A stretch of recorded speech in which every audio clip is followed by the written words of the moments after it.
اللہ کا قرآن سورۃ التین 30واں پارہ میرے پاک رب کی ذات نے 5 قسمیں اٹھائی ہیں. فرمایا والتین والزیتون وطور سینین وہذا البلد الامین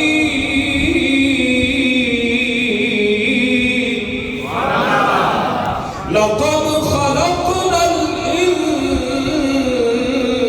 الانسان لقد خلقنا الانسان فی احسن تقویم. میرے پاک رب کی ذات نے فرمایا مجھے تین کی قسم، انجیر کی قسم، زیتون کی قسم، طور سینا کی قسم، اس پہاڑ کی قسم. پھر فرمایا لقد، جب یہ دونوں تحقیق کے جمع ہو جائیں اس کا مطلب یہی ہوتا ہے مجھے قسم ہے اے انسان.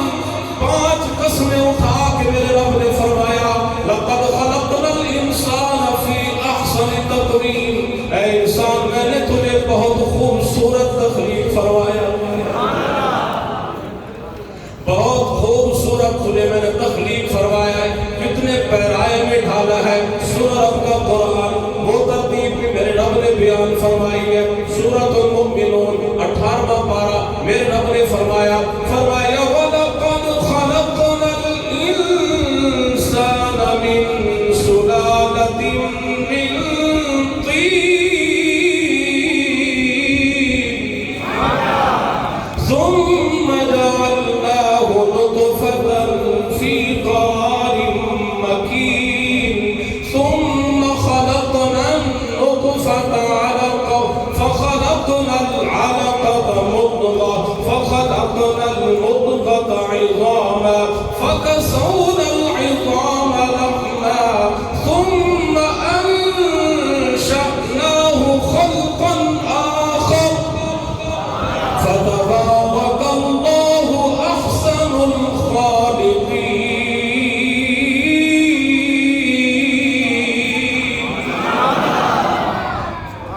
میرے پاک رب کی ذات نے فرمایا البتہ تحقیق جو کہ قسم کے زمرے میں آتا ہے. فرمایا البتہ تحقیق ہم نے انسان کو بدبودار گارے سے پیدا کیا ہے.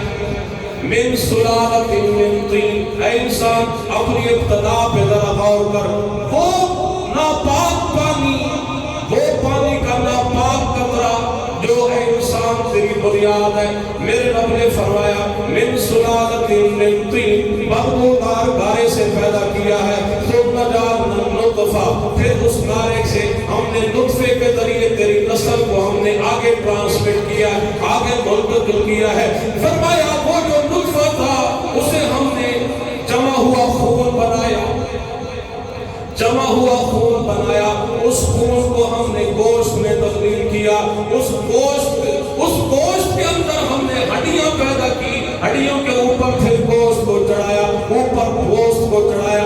فرمایا پھر ہم نے تجھے خوبصورت پیرائے میں ڈالا. اپنے جسم پہ ذرا غور کر. میرے پاک رب کی ذات نے اسی صورت کے اندر ایک اور مقام پہ ارشاد فرمایا واللہ خلق کل دابۃ من ماء فمنهم من يمشي على بطنه ومنهم من يمشي على رجلين ومنهم من يمشي على أربع يخلق الله ما يشاء إن الله على كل شيء قدير. میرے پاک رب کی ذات نے فرمایا ہر زندہ چیز، ہر چوپائیا، ہر اینیمل کو میں نے اللہ نے فرمایا پانی سے تخلیق دیا ہے. فَمِنْهُمْ مَنْ يَمْشِي عَلَى بَطْنِهِ. کچھ وہ ہیں جو ریگ کے چلتے پیٹ کے بل بھیگتے ہیں زمین کے انتہائی قریب ہو کے، قریب پہ گئے بل جن کو کہتے ہیں ریگنے والے جانور. فرمایا کچھ وہ ہیں جو 2 ٹانگوں پہ چلتے ہیں، کچھ وہ ہیں جو 4 ٹانگوں پہ چلتے ہیں. میرے رب نے فرمایا یخلق اللہ ما یشاء. اللہ جو چاہتا ہے وہی تخلیق فرماتا ہے. بولو نا یا سبحان اللہ. میں یہ توحید پڑھ رہا ہوں، میں یہ توحید پڑھ رہا ہوں. لوگ دعوے کرتے ہیں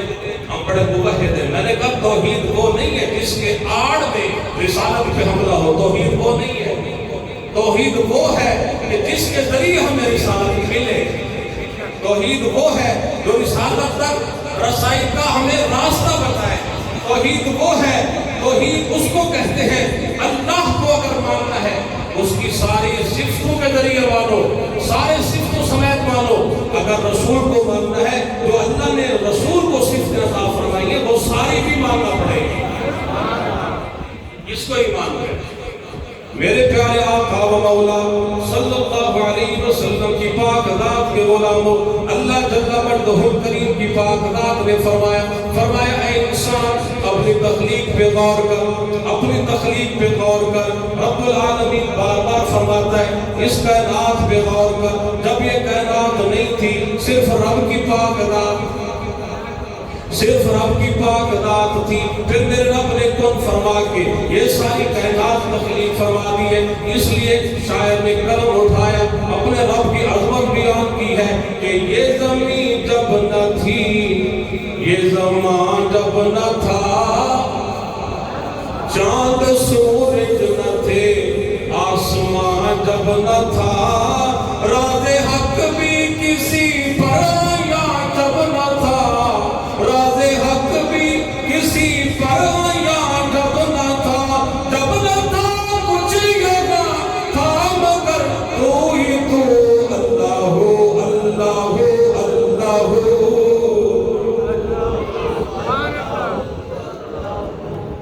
جڑے کھانا کھا کے آئے ہو تو اللہ دا نام تسی بلند کرو، اللہ ہو، اللہ ہو، اللہ ہو، اللہ ہو، اللہ ہو، اللہ ہو، اللہ ہو، اللہ ہو، اللہ ہو، اللہ ہو، اللہ ہو، اللہ ہو، اللہ ہو، اللہ ہو، اللہ ہو، اللہ ہو۔ پہنچے معراج میں عرش تک مصطفیٰ، جب نہ معبود و بندے میں پردہ رہا، سب ملائک نے حضرت سے جھک کر کہا، سب ملائک نے حضرت سے جھک کر کہا، ساری مخلوق میں، ساری مخلوق میں حق نما تو ہی تو، اللہ ہو، اللہ ہو، اللہ ہو، اللہ ہو، اللہ ہو، اللہ ہو، اللہ ہو، اللہ ہو، اللہ ہو، اللہ ہو۔ جب رب کو ماننا ہے تو پھر غور کرو، اپنی تخلیق پہ غور کرو۔ رب کو اگر ماننا ہے اس کی ساری صفتوں پہ غور کرو، اس کی ساری صفتوں کو مانو۔ جب اس انتہا کو پہنچ جاؤ گے، ہمارا رب کریم ایسا رب ہے، ایسا بڑا خالق ہے جس نے محمد کریم جیسے رسول کو تخلیق فرمایا۔ نعرہ تکبیر، نعرہ رسالت، نعرہ رسالت، نعرہ حیدری۔ ہم نے اپنے رسول کو مانا، الحمدللہ ایسے مانا ہے جیسے حضور کے صحابہ نے مانا، ایسے مانا ہے۔ میں نے پہلے عرض کیا ہم جو میلاد مناتے ہیں بار بار یہ ذکر کرتے ہیں، اور ہمارا میلاد کوئی لیمیٹڈ نہیں ہے ربیع الاول کی، آپ دیکھنا انشاءاللہ ہماری بات میلاد سے شروع ہوگی، میلاد پہ ختم ہوگی۔ وہ کسی طالب علم سے کسی نے کہا، اساتذہ نے کہا کہ مضمون لکھو، اس کا دوست تھا محمد اسلم، مضمون کس پہ لکھنا تھا؟ مثلا مظلوم لکھنا تھا، مضمون پاکستان پہ۔ اب وہ اس کا دوست تھا، اس نے مضمون لکھنا شروع کیا پاکستان کے بارے میں، لکھتا لکھتا لکھتا پھر کوئی محمد اسلم، پھر اس کی صفتیں، کیوں؟ کیونکہ وہ اس کا دوست ہے۔ تو جو ہمارے دوست وہ ہیں جو اللہ کا دوست ہے۔ میرے نبی نے فرمایا اے میرے صحابہ، یہ جو مسجد نبی میں بیٹھ کے تم آپس میں ڈسکس کر رہے تھے نا، آدم صفی اللہ ہے، نوح نجی اللہ ہے، ابراہیم خلیل اللہ ہے، اسماعیل ذبیح اللہ ہے، موسیٰ کلیم اللہ ہے، عیسیٰ روح اللہ ہے، میرے صحابہ تم صحیح کہہ رہے تھے، یہ میری تعلیمات ہے، میں نے تمہیں آ کے بتائی، نبی کو صفتیں، ان تمام انبیاء کی صفتیں میں نے آ کے بتائی ہے، لیکن یاد رکھنا اللہ وعلا حبیب اللہ، اے میرے غلاموں یاد رکھنا میں اللہ کا حبیب ہوں۔ ہم تمام انبیاء کی عظمتوں کو بھی ماننے والے